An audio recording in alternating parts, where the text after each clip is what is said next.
All right, and then, of course, Anthony, what did we do? After that, we went to the main event. Which we thought was going to be a little bit of an interview segment. Yeah, there was a lot of intrigue, wasn't there? Will it be a match? Won't it be a match? What are they going to do? But we were wrong in how they... I thought it was brilliant. I loved it. Yeah, it was beautifully done. Beautifully done. Oh, look, I got to tell you, it was the highlight of night one for me. Yeah, 100%. And Mick, you'll understand. Well, so will Michael. I mean, Anthony, of course. But you got a guy who hasn't worked, albeit a genuine megastar in the business. 19 years you haven't worked a match. You're 57 going on 58. You got neck, back, and knee injuries. And you come out and you do that. I think sure, Owens look after him and all that, but you still got to go out and do it and make it look. And I thought it was absolutely just brilliant. Austin's style lends it to that kind of match perfectly. That brawling kind of style, that mauling style. Owens definitely looked after him. But I'll tell you what, when he took the suplex out on the floor and the crowd, I winced. I've gone, oh, he's going to feel that one in the morning. Like that, those bumps, no matter whatever they are. People can say wrestling is whatever. I don't like to use the F word. No. Right? But every time you fall, every time you land, every time you hit something, even when you run into a post, it hurts. There's no way of not. If you want to make it look real, you got to hit it, and it hurts. And when you take a suplex outside, it hurts. You feel all your organs bounce around in your body when you land. And when he did it, I've gone, well, he's going to feel that in the morning because now I'm 50. So whenever I take a bump like that now, I go, next day I feel everything. That's why I don't wrestle too often anymore. Definitely match of the night, right? And I know I gave the other one 8.5, and I explained why I gave it 8.5 because of the technique and everything else. But as far as heat and getting over, match of the night, I only gave it 8. Yeah, same. Because there was a lot of friggin' furniture and that involved and running around, which as anyone that's heard me before on the podcast, I always downgrade a match as soon as you get out that ring and you start using stuff. But it was that type of match because it had to be a no holds barred. Yeah, it couldn't be a straight match. Number one. The ride on the quad bike, I loved it. Because that got to play a part in it again.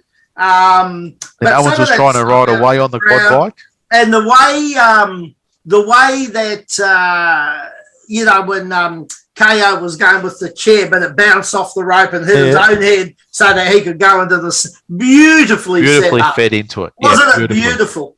It was beautiful. It was a work of it.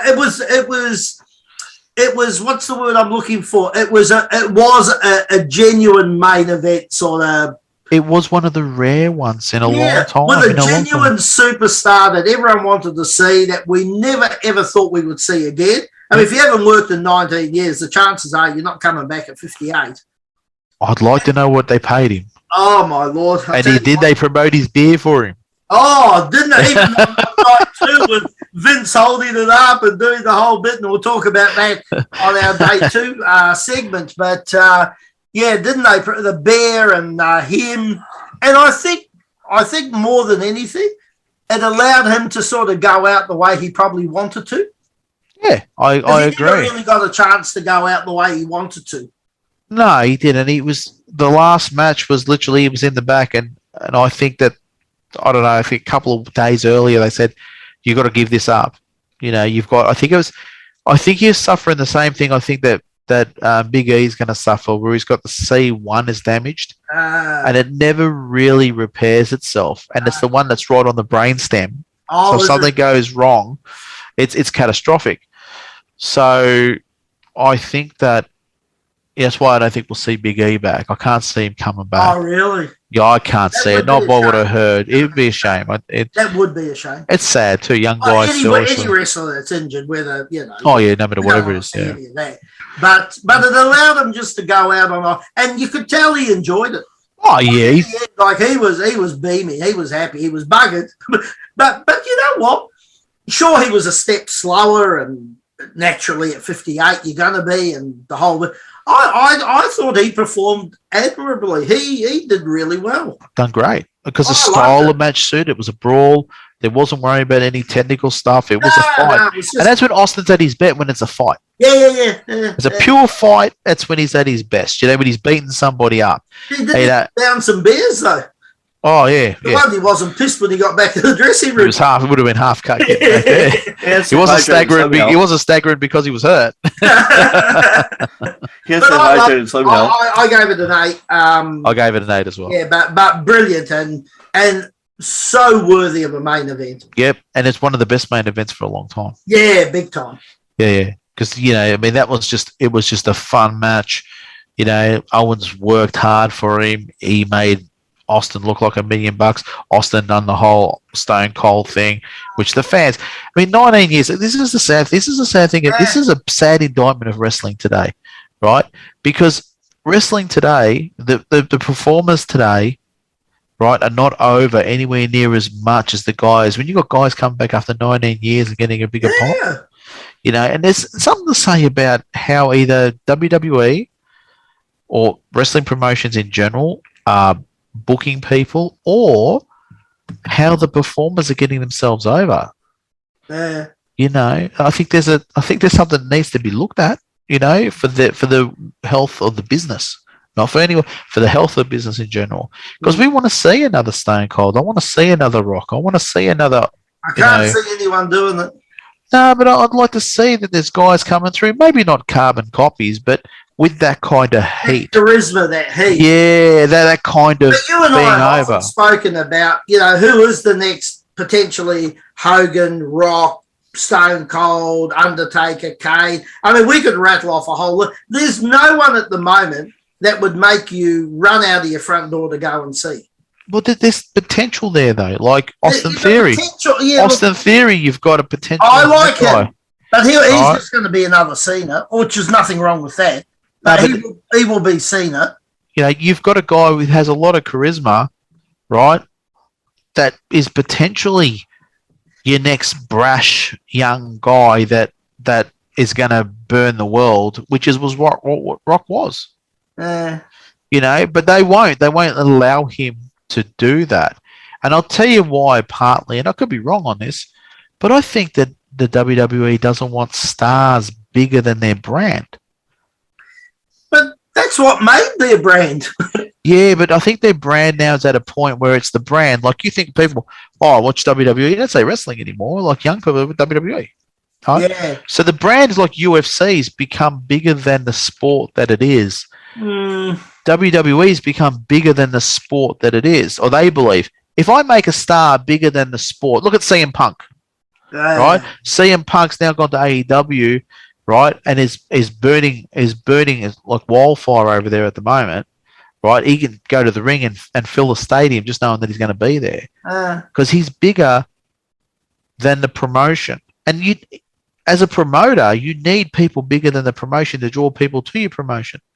But I think WWE's mindset is that if this promotion is the star, if you leave, who gives a rat's? I'll just put somebody else in your place. You know, I think that's what they honestly believe. If you look at it, I know they've been burned a few times by Austin walking out on them, friggin' the Ultimate Warrior walking out on them, Hogan's walked out on them, and they've lost money because of it. So if you make the promotion the true star of the company, the promotion itself, the name, people come and watch the name.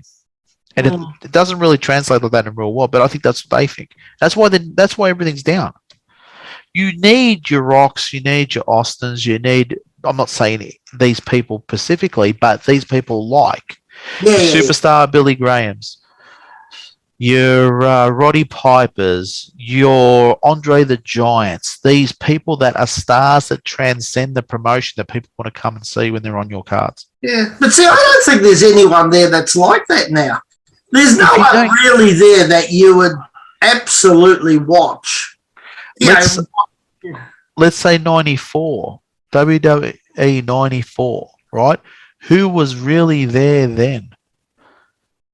Say 95 when Diesel and that left. Well, you had Kane, you had The Undertaker, you had... The Undertaker. I don't know if Kane had started then, has he? I can't remember, to be perfectly honest. Right. They had a really piss-poor friggin' well roster at that point, other But the than booking is Undertaker. still good. See, the booking Yeah. is not good now. Booking's not good now, but that's what I'm saying. The bookers allowed that person to become stars. They allowed the Undertaker to transcend past the promotion and being a star of his own. They encourage Austin to friggin' well create Stone Cold. They encourage Mick Foley to work with Mankind and go where he went with Mankind, because booking promoted the person to transcend the cards, to be a star in the promotion. Now I don't think they want that anymore. Yeah, I don't know. It's hard to know. I don't know. I'm just saying. That's my thoughts on what I see. I think it's wrong, but yeah, because I would always promote the star. For sure. The more you can promote the stars and the more you get a roster like what they had in previous days, it doesn't matter where you go, you'll fill the stadium. You know, they love It's all about bums on seats, Mick.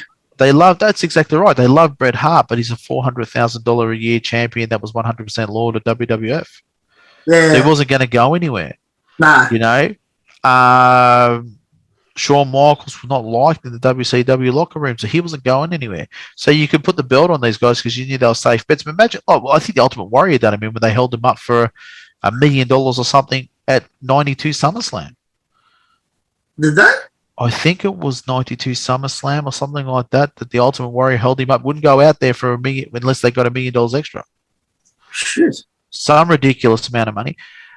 So what I'm saying to you is that if you create a business where it's like you got a sales department, and in your sales department you've got all good salesmen, but nobody that's really standing out. They're all producing the same. There's no star. If you leave, I just drop another sales guy in there. Yeah, but if I've got a guy that's doing 85% of the stuff and everyone else is getting 20, you don't want that, because you lose the 80 guy who's giving you 80%. Is going to know this and say, well, you need to pay me a bit more, look after me or whatever. And I think that's the way. And I think that's why there's been no stars. I think they need to start creating stars. They need to start pushing individuals and not the promotion. That's my opinion. That's where I think it falls over. Last match of the night, though, was a brilliant match. I can't say nothing negative about it. All right, well done. Well, that sums up day one.